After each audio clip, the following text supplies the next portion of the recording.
لا الہ الا اللہ پڑھ لا الہ الا اللہ۔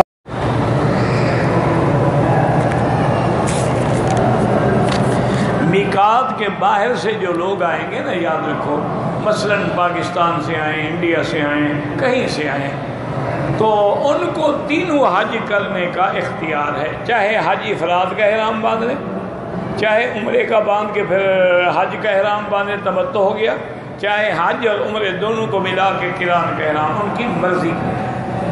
اسی طرح ایک آدمی مکہ مکرمہ میں رہتا ہے، مدینہ شریف چلا گیا، اب وہ گویا میقات کراس کر کے اب آئے گا تو میقات کے باہر سے آئے گا، اس لیے اس کی نیت بھی یہ تھی کہ میں عمرہ کر لوں اور تمتع کروں گا، انشاءاللہ تمتع ہو جائے گا۔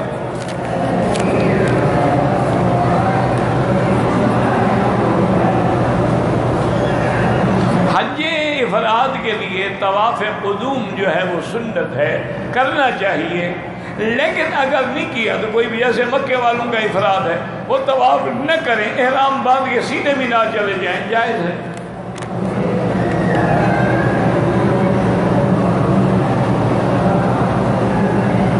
اگر کسی نے حج کے مہینوں میں عمرہ کیا ہے، حج کا ارادہ تھا لیکن نہیں کیا تو کچھ نہیں۔ مکہ میں رہنے والے کسی مرحوم کے لیے حج کرنا چاہتا ہے تو افراد، مکے والے تو بھائی کریں گے ہی افراد نا، وہ تو تمتع قران کر ہی نہیں سکتے، اور ویسے بھی حج بدل جو ہے وہ حج افراد ہی ہوتا ہے۔ اگر تمتع یا قران ہو تو کرانے والے سے اجازت لینی پڑتی ہے، ورنہ حج بدل ہمیشہ حج ہوتا ہے، حج افراد۔ اور یہ دیکھ لو کہ جس کا تم حج بدل کرنا چاہتے ہو، کیا اس پہ حج فرض تھا، یعنی پیسے والا تھا، یا غریب تھا؟ اگر غریب تھا تو نفلی حج ہے، وہ تو مکے میں رہتے ہوئے کر سکتے ہو۔ اگر وہ امیر آدمی تھا اور اس پر حج فرض تھا تو افضل یہ ہے کہ اسی کی بستی سے کوئی آدمی آ کے اس کے لیے حج بدل کرے۔ اگر بستی سے نہ آ سکے تو کم از کم کوئی آدمی مدینے کی میقات سے یا طائف کے میقات سے احرام باندھ کے اس کے لیے حج کرے۔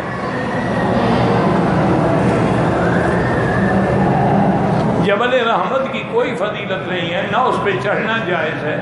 جبل رحمت کے دامن میں جو سیاہ پتھر ہیں، وہاں حضور پاک اپنی اونٹنی پہ کھڑے ہو کے خطبہ دیا تھا، بس۔ بال رکھنے بالکل سنت ہے، یہاں تک بھی رکھ سکتے ہیں، یہاں تک بھی رکھ سکتے ہیں، یہاں تک بھی رکھ سکتے ہیں، لیکن وہ رکھنے ہیں تو پھر باقاعدہ ان کو سنبھالے، کنگھی دے اور مانگ درمیان میں نکالے۔ یہ آج کل جو ہپی بنے ہوئے ہیں، منہ نظر نہیں آتا، بالوں میں چھپا ہوا ہوتا ہے جیسے بجو کا منہ ہو، تو یہ تو ناجائز ہے۔